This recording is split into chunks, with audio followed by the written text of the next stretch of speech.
These are my people, the Somalis. We are unique in Africa because we are one nation, united by one language, one culture, and one religion, Islam.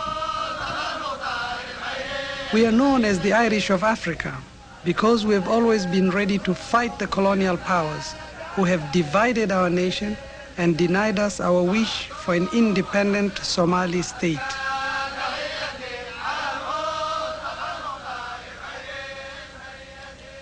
My father was born in the Haud region of Western Somalia, in what was and still is Ethiopian Somaliland. He was a Somali. My name is Hussein Mohammed Adam. I was born in Arusha, northern Tanzania, and I am a Somali.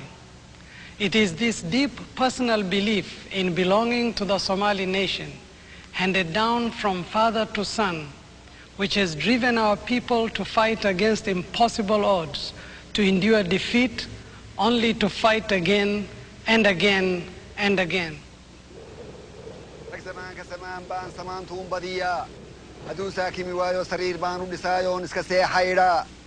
هدي وساكي موايا نعانيه هش صوبان صدح قور ولسايون كسريقة إيدا هدو ساكي موايا سمر كي ركت جوغية سوقبان وقلا هدو ساكي موايا سيدي عدميد بان سلسي سبقا وقوبتشا هدي وساكي موايا نقبر سورة وناكسن بان سورة وقرهرا هدي وساكي موايا حولقوني وصوفية صددان كلها هدو ساكي موايا نسيد وموت إيا موت إيا صلان تنبدية هدي وساكي موايا نصلاة دان للبا حمر سول المدو يسلين كان عسكدا سلوب هوتا كجوكتو أيان صررتا كنفتا مركز سوسلي مايو إيقو ساكن نقدا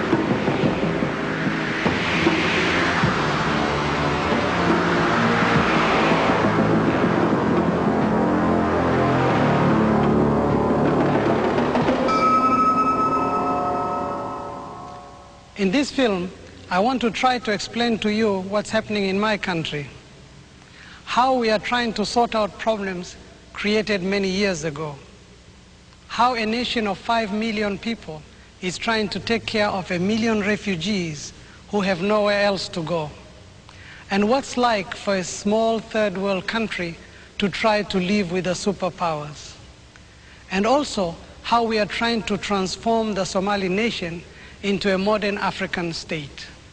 Because this film is a personal viewpoint, I would like to share with you my own hopes for my country's future and that of the Horn of Africa.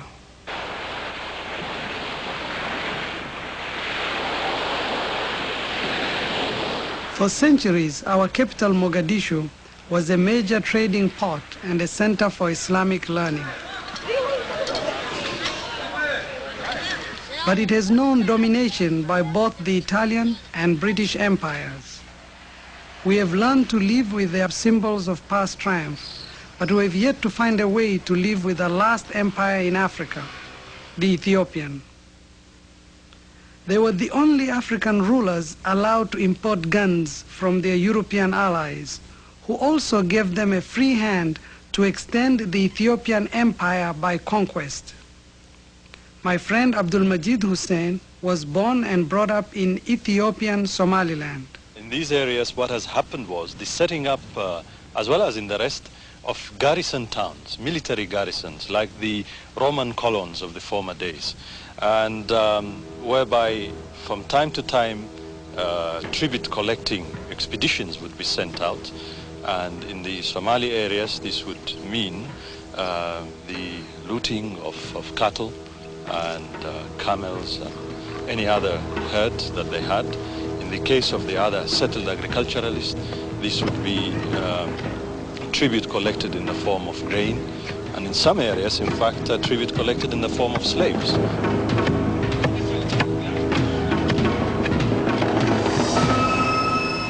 In Somalia, there is always a limit to submission.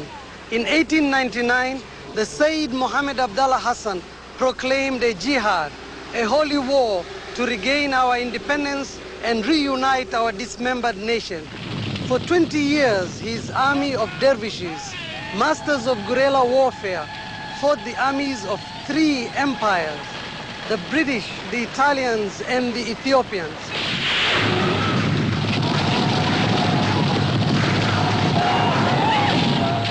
His final defeat made military history when the Royal Air Force carried out their first aerial bombardment of his fortress at Taleh, and our dream of an independent Somali nation lay in ruins. The man who has written the history of Somalia is Professor I.M. Lewis. Well, modern Somali nationalism really got going immediately after the Second World War, when the whole area, the whole of the Horn of Africa virtually, was under British military administration. The Somalis as a people have consistently sought to form a state based on the principle of self-determination applied to them, i.e. on the principle of, in effect, Somali self-determination. And, of course, while the British were administering the area, the British Foreign Secretary of the day, Ernest Bevin, in 1946, launched his famous plan to create a state on the basis of Somali nationhood, and that this should be probably a United Nations Trust territory administered by Britain. The proposals were opposed by America, which was being lobbied strongly by Ethiopia, and which had interests in establishing military facilities, American military facilities, in Ethiopia. Once the Ethiopian area, what is ethnically Western Somalia, was finally surrendered to the Ethiopians by the British, this created a very lively nationalist movement in the British Somaliland Protectorate. And these two movements, the one in the north and the one in the south, associated with the Somali Youth League, got together and sought to form a unitary state at independence in 1960, which of course is what happened. Africa, Africa, Africa, Africa, Africa.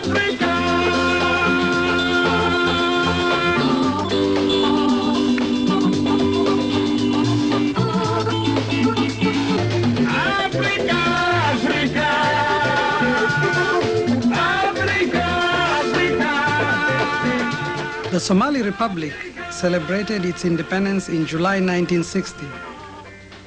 But for many of our people in the Somali nation, there was little to celebrate. Those living inside the border of Kenya were still under the British flag. The Somalis in Djibouti were still part of the French Empire. And of course, Western Somaliland was still an Ethiopian colony ruled by Emperor Haile Selassie. The frustration at not being allowed to join our independent Somali Republic caused renewed struggles throughout the rest of the Somali nation. My friend Abdul Majid Hussein was part of that struggle.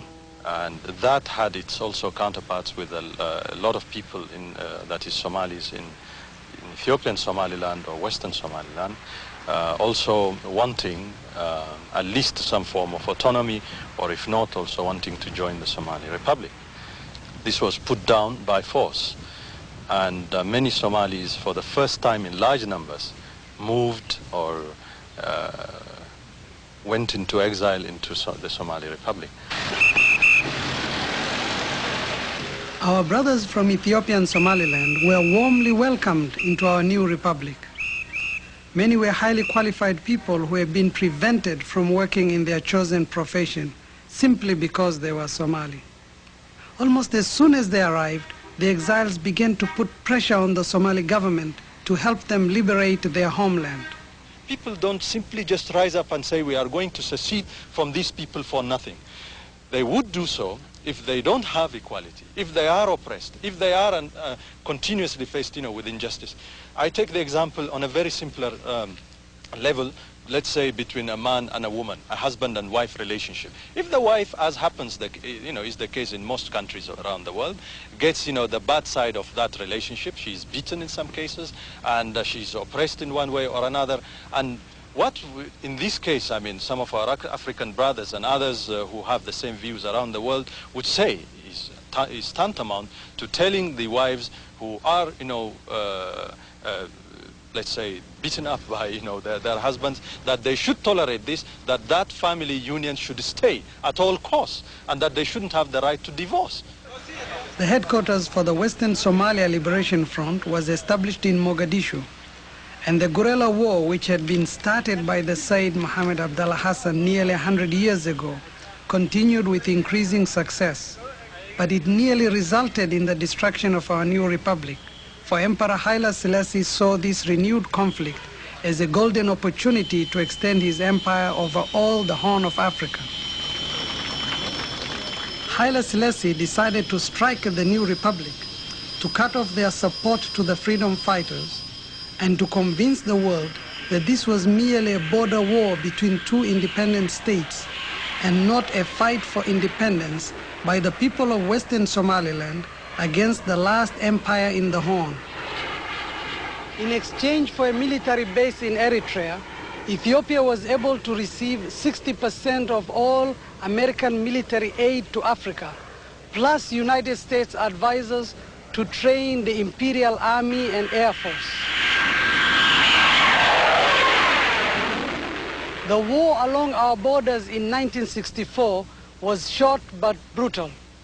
Somalia was defended by its police force, which contained the battle against vastly superior forces. But as the Said Mohammed Abdallah Hassan discovered, bravery alone is not enough against superior military technology.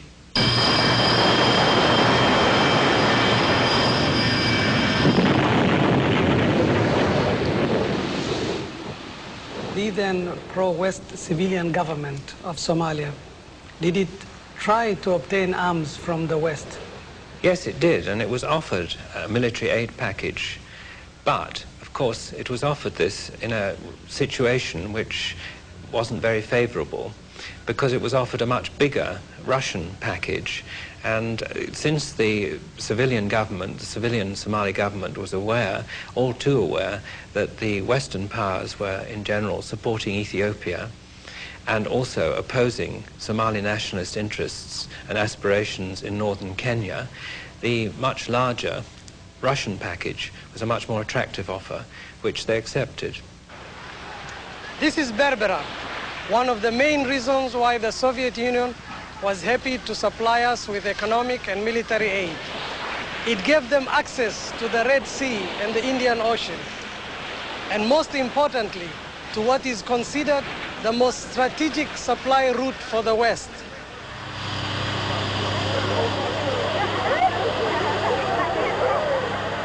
My friend Mahmoud Issa Jama went to Moscow as part of the official Somali delegation. He remembers how they were received by the Russians.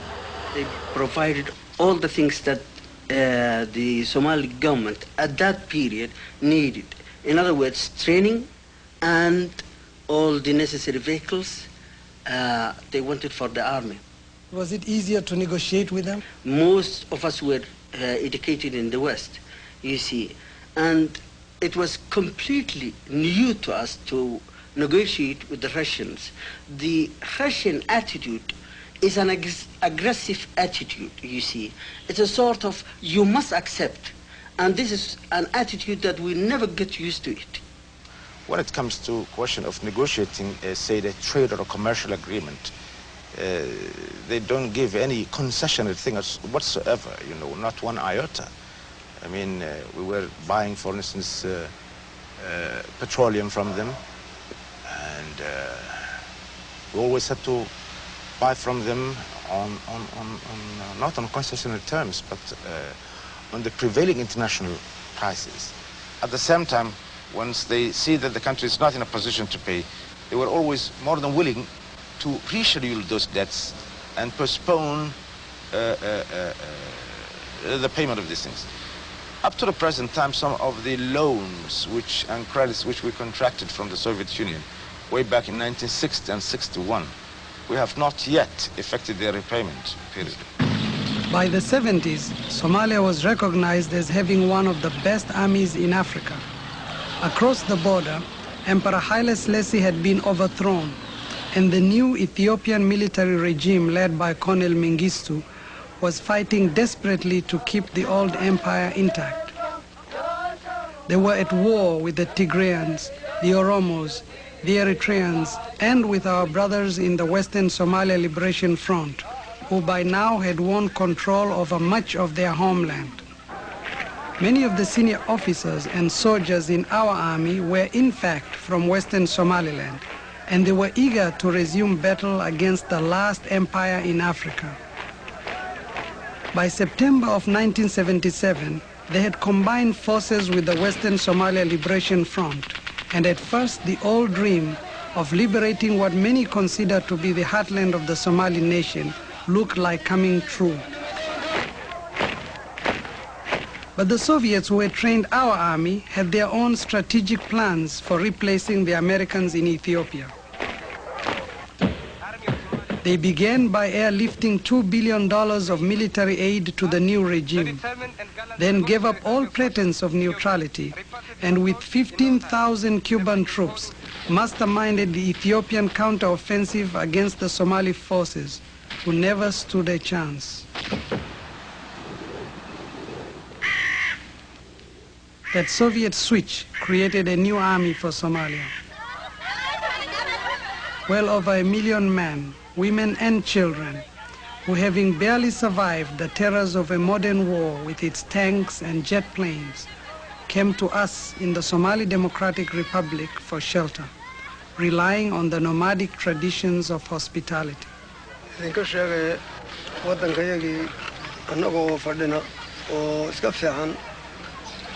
ayaanu waddankayagii inuu noo xoroobo ayaanu doonay markaa niman ahmaaro oo waddankayaga haystayaanu damacna inay waddankayagii nooga tagaano sida qalqigu u wada madax bannaan yahay aanu u madax bannaanaanaanu annaguna damacna markaa nimankii weyna diideen waan islaynay kolkaan islaynay iyagii ka xoogroonaanay yaa nin ruush la yidhaah iyo kuubu iyo dad fara badan oo xulafo ay wataan oo Yaman iyo fara badan Liibi iyo Yaman iyo khalqi fara badan oo xulafo oo Ruushku watay yaa deedna yaa lagu dalbaday dadkii baa xaga korona cadaab dabna kaga keenay xaga hoosana kaarar maati iyo babal yaa lagaga keenay dadkii baa aqalaha yagiina gubay arwaaxa yagiina dilay maalka yagiina wuxuu cunay iyo wuxuu qaati ka dhigay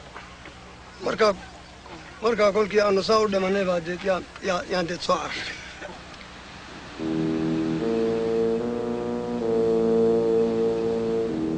Somalia is a poor country, but what little we had, we shared.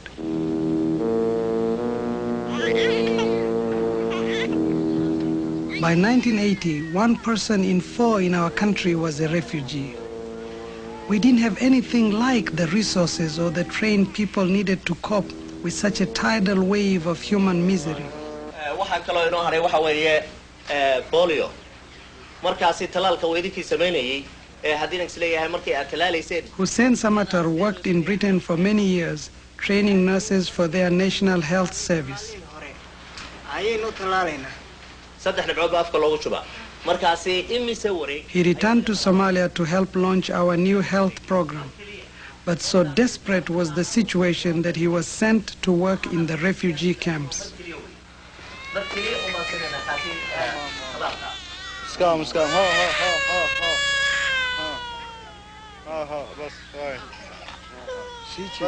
The Somalis have contributed a lot because the personnel who are doing the management of all camps are employed by the Somali government. And in the medical field, now we have 6 people here, and 5 of them are nurses and 1 sanitarian. So these 6 people, it's provided by the Somali government. And also, the teachers in the schools, they are all those teachers who were employed by the Ministry of Education. And also, we have what we call home economics here, taught by the refugees, and the teachers who are doing this job are also employed by the Somali government. So the whole total management of the whole camp, the personnel, the manpower, is from the Somali government.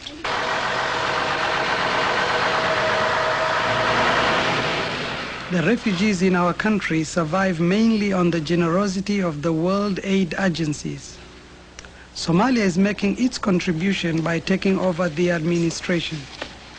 This means that many of the social programs planned for our own people have had to be postponed, another casualty of the conflict. But at the moment, everyone's priority is the refugees. I have no idea how long the refugee problem is going to exist in Somalia, but we are prepared to stay here to help deliver to the refugees the food that is brought in here by international donors. I do believe that international donors will be much more receptive to continuing to provide food for the refugees if they saw that it was going into some sort of development effort. And therefore, I would very much like to see free food discontinued and made available through Food for Work, that there be some sort of an employment scheme offered to the refugees. And the feedback I get from the chairman of the National Refugee Commission and other Somalis in responsible positions that they feel that the refugees would be very responsive to such a program. And now it's just a matter of trying to work out the mechanics.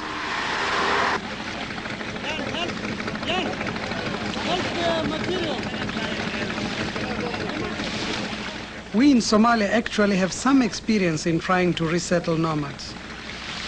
These men once roamed throughout the Somali nation with their herds of camels. The drought of '74 made them victims, and our government, wanting to give them a chance at a new life, tried to make them fishermen. But we have also discovered you can't turn a nomadic herdsman into a fisherman overnight. They still haven't received the proper training in either fishing or the mechanics of the boats. There was a certain lack of planning, partly because it was done in a very short time. This idea came out as a consequence of the drought. And they started them out as pure collectives, which time has shown is not very conducive to fishing development, especially because the fishermen don't feel they have any responsibility for either boats or equipment, so they don't care so much, since they can get new equipment from the government.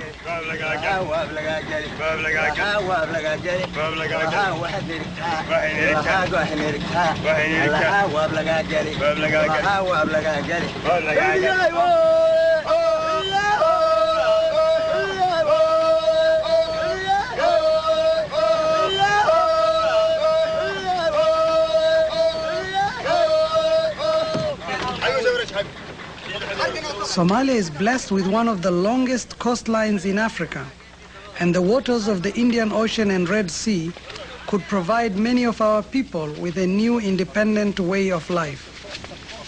All the settlements are still completely dependent on food rations, partly from the government, but mostly through the UN World Food Program. And in my opinion, this actually is detrimental to their development, because it causes a food dependency from outside instead of being more self-sufficient. They're starting to sell the boats to the fishermen, giving them more responsibility. And it seems also in the long run they're going to cut down on the rations, so this dependency will gradually decrease. I think in the long run this might cause some flights away from the settlements. But if there's somebody who absolutely doesn't want to be a fisherman, nobody should force him. The best people will certainly stay.